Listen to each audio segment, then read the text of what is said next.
ready to move ahead here. So thanks everyone for sticking with us, especially as you move east across the country. It gets later and later. So thank you for that for our online delegates. So now we're going to move into our last session. I think this one, is interesting because we're kind of approaching this whole seminar with this idea of the broadest definition of open data and what that looks like in practice, what that looks like on the ground. So our next speaker here, Paul Gruner, he's the Chief Executive Officer of the Tahltan Nation Development Corporation. The Tahltan Nation, for those who may not be familiar, is primarily located in northern BC, but it has a little piece that actually comes up into the Yukon. Paul has 15 years of experience delivering business results in partnerships with Indigenous organizations and stakeholders. He's going to share a presentation that he calls an introduction to Indigenous business in a data-driven world. So please welcome, after a long wait, Paul Gruner.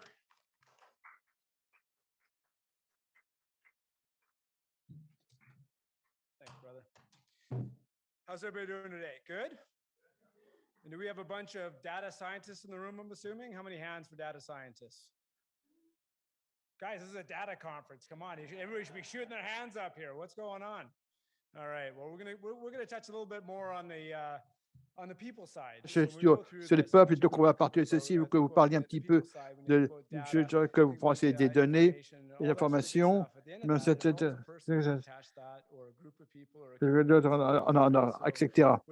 Donc, avec ceci à l'esprit, on va commencer. Donc, je pense être comme un praticien. J'ai un petit peu de quantitatif et j'ai mis des statistiques comme je pouvais pour vous. Mais on va voir certains exemples. Très bien. On va parler un petit peu des territoires en général, où j'ai eu l'occasion dans ces 15 années. C'est en fait ma corporation à laquelle je suis aujourd'hui. Et que j'ai commencé ici, dans le Yukon, il y a un groupe qui s'appelle Investments. Nous avons des opérations ici en Alaska. Et ensuite, il y a 6 ans,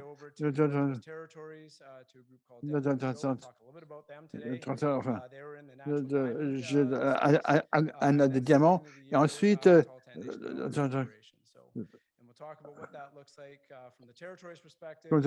point de vue au Canada, à mes amis, le Conseil canadien pour les entreprises, quelque chose dont on parlait du produit national brut et des statistiques sur ceci. Et c'est un exemple d'entreprise, c'est là où le rubber hits the road. Il y a des choses à voir où on utilisait maintenant, il n'est pas très différent des entreprises habituelles. On va parler un petit peu de l'environnement et de la gouvernance sociale. Ça fait une grande partie d'importance dans l'espace. C'est quelque chose, il y a beaucoup d'analyses quantitatives qui ont lieu sur les investissements. Et ensuite, on a un petit peu quelques photos, on a du temps à la fin que j'appelle les gens, mais ça vient à ceci, c'est intéressant et c'est très, très réel.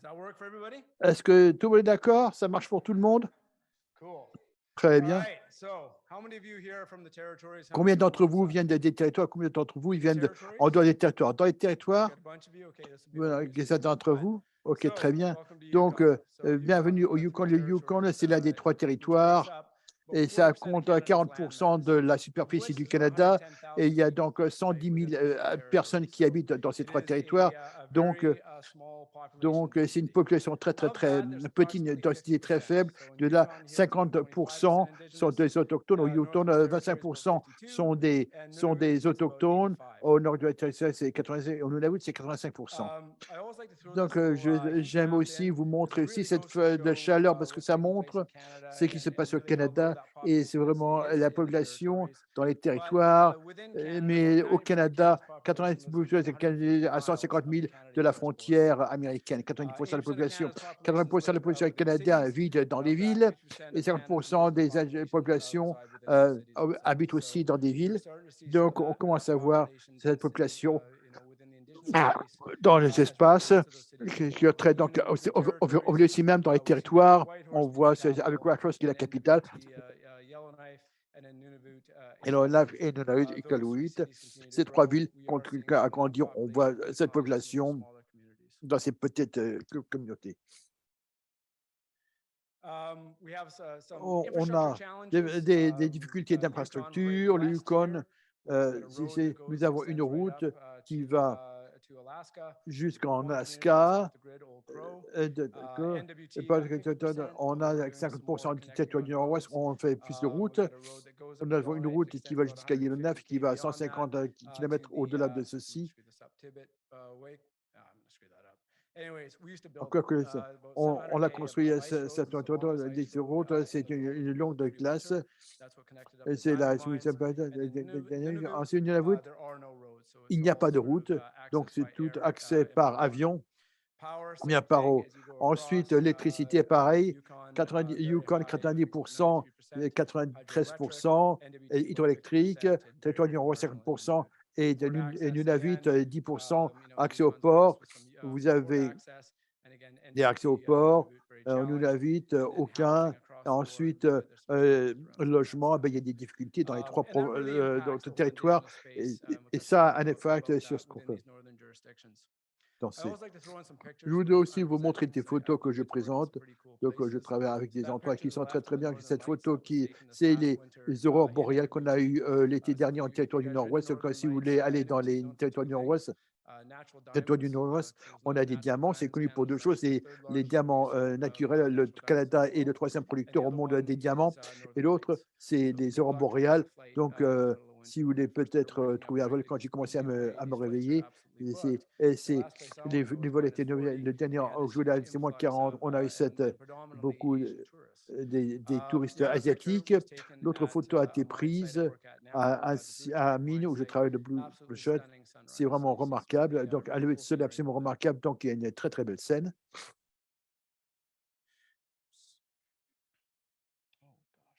Oh mon Dieu, que fais-je? Nous y voici. Donc, je vais pas vous réciter toutes ces statistiques, mais la chose qui est très, très bien dans l'espace autochtone à travers le pays, c'est que ça grandit, ça croît à un taux très rapide, ça grandit plus vite que la moyenne nationale pour donc, la croissance des affaires. Donc, aujourd'hui, à gauche, vous posez le produit national brut, ce qui se passe pour les autochtones. Ça s'est rétracté un petit peu en raison de Covid, mais de 2019, c'est 55 milliards et on projette en 2024, ça va atteindre la barre des 100 milliards. Si l'Institut, ce sont c'est que 100 milliards de l'économie autochtone. Et c'est ce qu'on essaie de voir. Et on est en train d'avoir ceci, et certains de ces mécanismes dont on a parlé des banques, l'accès au capital, ces choses commencent à s'organiser. Et à la suite de ceci, des choses s'améliorent. L'autre chose qui sort pour moi, c'est la croissance de l'entrepreneuriat. Et encore, ceci grandit plus vite que la marine nationale.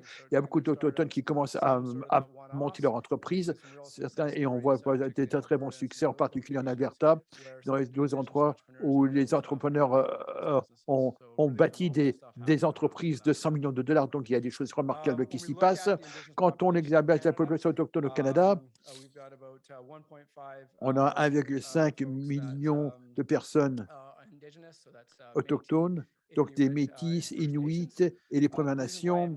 La raison pour laquelle je mentionne ces 5% par CCAB, on a une étape au cours des dernières années où, pour les achats approvisionnels, on est reconnu. Et donc, ici, on a 5% et ça aide à stimuler la croissance dans l'économie autochtone. Donc, je vais maintenant sortir à travers les trois territoires. Ce n'est pas une liste exhaustive, c'est quelqu'un point saillant d'entreprises de Premières Nations qui sont florissantes. Combien de personnes viennent une belle c'est très, très bien. C'est 49% contre la 49% par les groupes autochtones dans les territoires. Et donc, ça permet Air North d'avoir donc ces vols et de vous amener ici. Donc, c'est vraiment un succès. Et c'est quelque chose qui profite à toutes les personnes du Yukon. C'est vraiment réglementé. Et même venant ici hier, c'est vraiment surprenant de voir les vols à cette période d'inflation. Je crois que c'est moins de $200 aller simple. Et j'ai vu de près de $1 000 pour la même distance de Air North, un très, très beau succès avec une composante autochtone. Corporation, il y a beaucoup de développement qui se passe dans le centre-ville. Et ensuite, il y avait une tonne d'investissement autochtone par différents groupes dans les territoires. Et ça vraiment a permis à revitaliser le centre-ville. Et encore, c'est autochtone.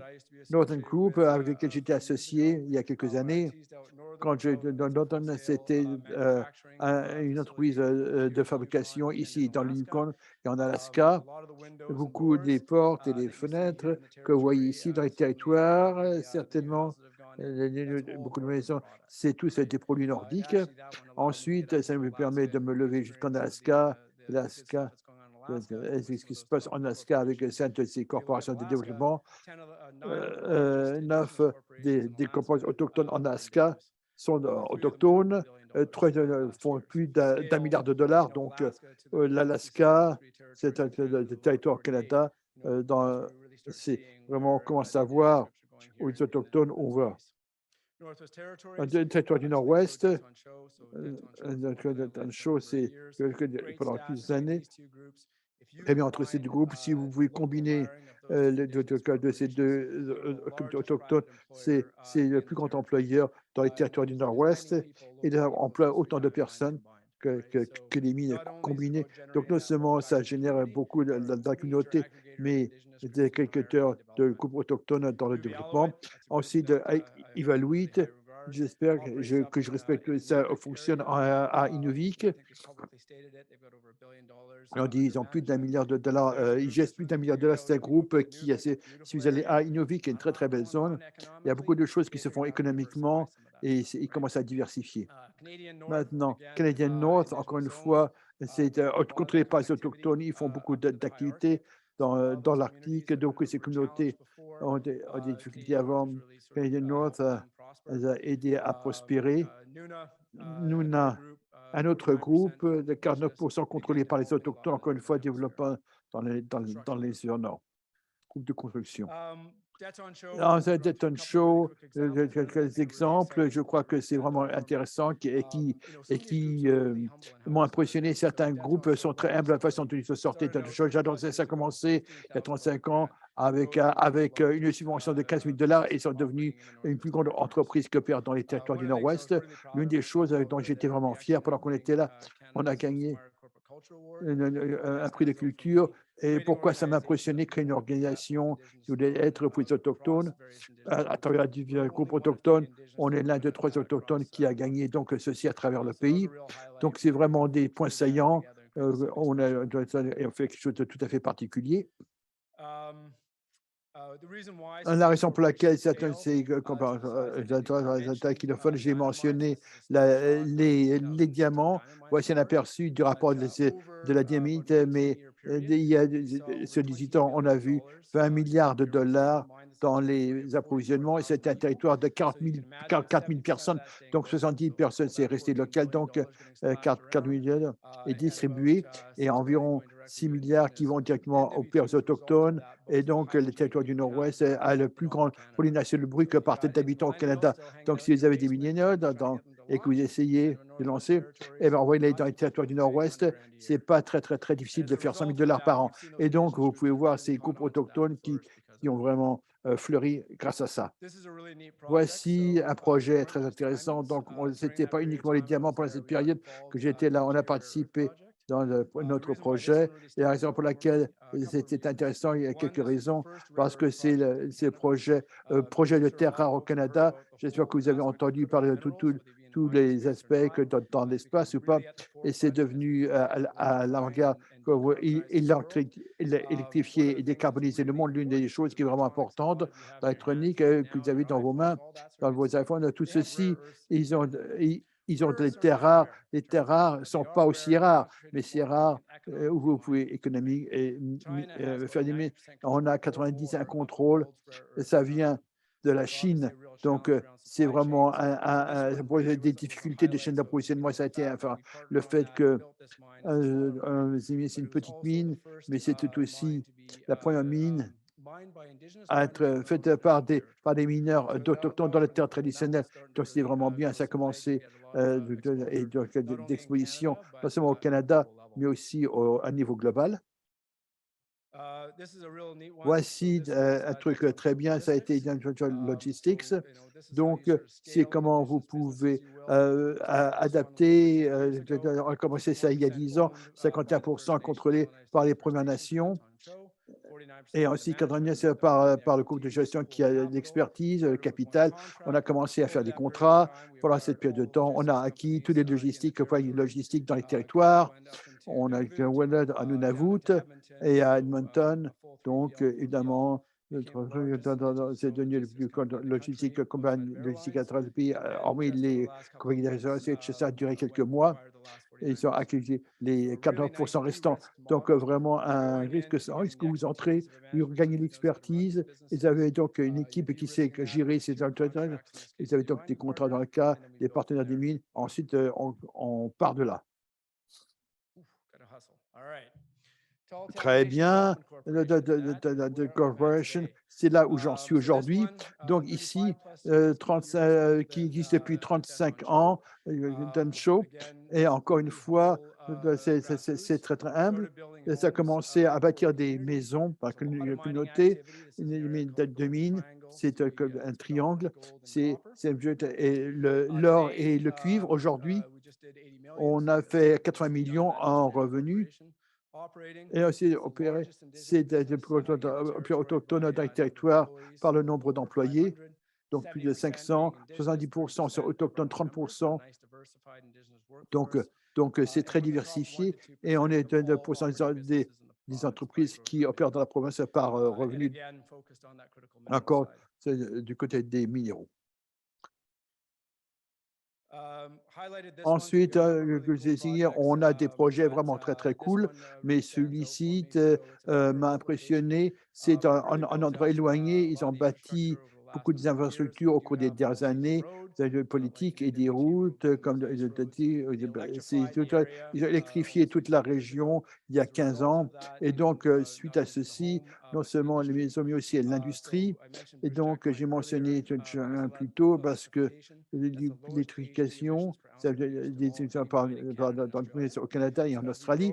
Donc, quand on grandit, on met les minéraux, non seulement on amène les minéraux pour grandir dans un monde décarbonisé, mais on fait ceci avec donc une empreinte carbone qui est très, très faible. Les Premières Nations étaient beaucoup participé à ce projet. On a donc une équité dans cette entreprise, mais ce qui était très, très, très bien, on n'avait pas de fibre connectivité, donc c'était tous des satellites et autres. Donc, encore les nations qui ont un rôle de leadership, on bâtit les faibles nous-mêmes, on va exploiter ceci avec nos partenaires. CityWest, vous pouvez penser, ça change avec, je sais que les gens qui payent plus de 1 000 $ pour Internet, ce qui est choquant, pour l'éducation, la santé. Ensuite, à une génération suivante, et les mines, électrifient, qu'on appelle toutes les télécommunications et tout ceci, ça va changer les règles du jeu. Donc, très rapidement sur ce projet, l'aéroport, un aéroport qui était en dégénérescence. Nous avons fait un partenariat avec le gouvernement, nous avons emmené du capital. C'est un hub logistique maintenant, par exemple, pour ceux qui travaillent dans les mines, mais aussi pour favoriser les ambulances de l'air qui réussissent à on sauve des vies parce qu'on a réduit justement le temps de réponse de 25 heures à 6 heures et on croit qu'à la fin, on sera le seul groupe autochtone qui opéreront un aéroport certifié au Canada. Au niveau des statistiques quantitatives, il y a plusieurs panneaux de bord, tableaux de bord que nous avons développés à NTDC. Ce sont des enjeux financiers, analyse. Il y a aussi l'aspect humain. qui est très important pour les peuples pour comprendre bien le portrait de la main-d'œuvre. On peut aussi analyser le nombre d'emplois, la participation des femmes dans le marché du travail. Et nos données sont tellement importantes que même notre ami des Statistiques Canada, qui est ici présent, nous ont contactés pour. Nous sommes très fiers de ces données. Nous avons aussi évidemment un versant sur l'environnement, la santé et la sécurité et le travail avec les partenaires. Évidemment, l'aspect de la population, son profil qui est là, quels sont leurs profils en compétences, comment ils peuvent aussi améliorer leurs compétences, éventuellement faire des acquisitions. Donc, toute la partie des contributions économiques, ici, le Yukon, ici, essaie de mesurer le PIB pour les peuples autochtones. Alors, on essaie aussi de faire ce type de travail dans mon univers à moi. Et lorsqu'on regarde le développement, la prospérité économique, la compréhension profonde du territoire est fondamentale dans cette perspective. Au niveau de ESG, environnement social et gouvernance, il y a des enjeux au niveau du PIB, mais il faut prendre conscience aussi lorsqu'on regarde les secteurs des ressources et des matières premières et comment on peut aussi s'assurer d'assurer une supervision en matière environnementale, sociale et de gouvernance pour s'assurer que toutes les pièces convergent et au cœur au cours des dernières années, on a pu évidemment diminuer le niveau de risque et s'assurer qu'on mobilise nos ressources sur ces versants qui sont fondamentaux pour le développement économique de nos populations, nos territoires. Est-ce que je peux utiliser encore 2 minutes additionnelles? Oui, OK.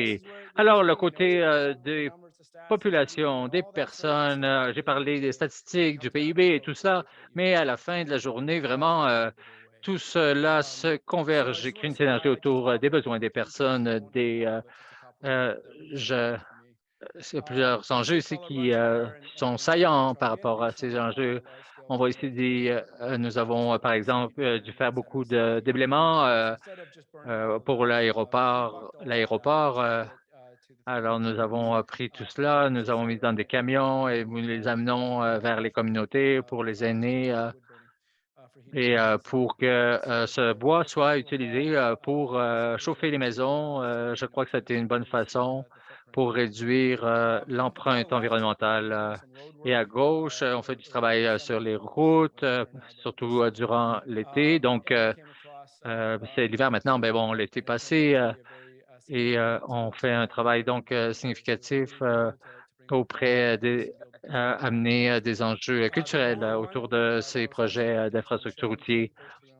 En bas, on voit ici les gens autour du bureau, le Dayton Show, compagnie. Est-ce qu'on essaie de faire? On essaie de travailler sur une équipe de leadership qui intègre des membres de la communauté et d'autres qui sont hors communauté, essayer de consolider notre partenariat.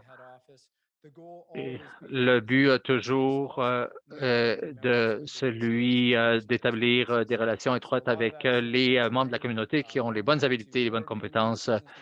On participe à différents espaces de réunion, de conseils d'administration et tout pour réellement développer les liens. Sur la journée du chandail, nous avons célébré ça. Alors, on voit des centaines de personnes qui, dans nos différentes unités, portaient ce chandail, ce T-shirt. Sur le site Red Chris Mahon, il y a tous les enjeux de sécurité. Il y avait un programme d'information pour le site d'exploration. Au centre, vous voyez des expressions culturelles avec la danse du tambour. Les chants du tambour, c'est une journée très froide, on le voit bien. On essaie évidemment un travail étroit sur les territoires et on réussit à favoriser évidemment la canalisation de 20 millions de dollars pour le développement des communautés dans ce contexte. Vous êtes patient cette fin de journée, donc C'est vraiment fantastique ici, une belle expérience excitante. Il y a 4 jeunes avec c'était des étudiants de Queens en études minières. Ils nous ont contactés et on voulait amener une partie, une composante autochtone sur une compétition qu'ils voulaient organiser. Donc, bien sûr, on va vous aider à Dayton Show, NTDC, et c'était une façon pour nous de contribuer dans cette compétition qu'ils organisaient à partir de l'Université Queen. Et des membres de notre communauté ont participé à cette compétition et ils ont gagné. Et le fait justement ils ont gagné justement par le fait qu'ils mettaient en premier chef toute la question de l'inclusion des peuples autochtones. Alors vraiment, on s'assure de vraiment créer des espaces de participation pour les jeunes générations. Alors, une autre saison de construction qui était très réussie. Alors, nous avons sur la mine Chrismond, nous avons travaillé toute une question de la gestion des déchets et si on a montré que si on échouait au niveau de la gestion des déchets, l'impact serait important pour nos communautés. Alors, avec tout cela, nous avons développé une stratégie qui a été évidemment basée sur la confiance mutuelle qui a été bâtie au fil du processus. Et à gauche, et c'est moi, Cody, qui est à 6 pieds 8 et 6 pieds 6. Et ce sont vraiment des champions aussi. Il a travaillé comme mineur. Il est allé à l'école à la moitié de ses 25 ans et a devenu ingénieur. Alors, et il m'a dit, je vais apprendre encore plus. Il est revenu. Nous avons établi des partenariats, entre autres avec Barmenco. Voici un jeune bien formé, haute compétence. Et il a été ainsi décidé d'aller en Australie pour participer. Il a acquis plusieurs compétences là-bas et les ramener ici à la communauté. Oui, évidemment, on s'assure qu'il se sent bien actuellement, bien. Mais on célèbre la réussite de nos gens. On a lancé un programme de reconnaissance et de récompense de prix pour réellement reconnaître le fantastique travail qu'ils font, qu'ils réalisent, tous les gardiens du territoire aussi. Et nous allons donc avoir une séance dans une couple de semaines par rapport à un prix en particulier. Donc, alors voilà, l'aspect humain de tout cela donc est fondamental. Il ne faut jamais l'oublier parce que tout ce qui est, lorsqu'on parle de données, ben, tout cela converge et atterrit pour les gens, pour les humains. Donc voilà, c'était ce sur quoi je voulais insister. Merci beaucoup.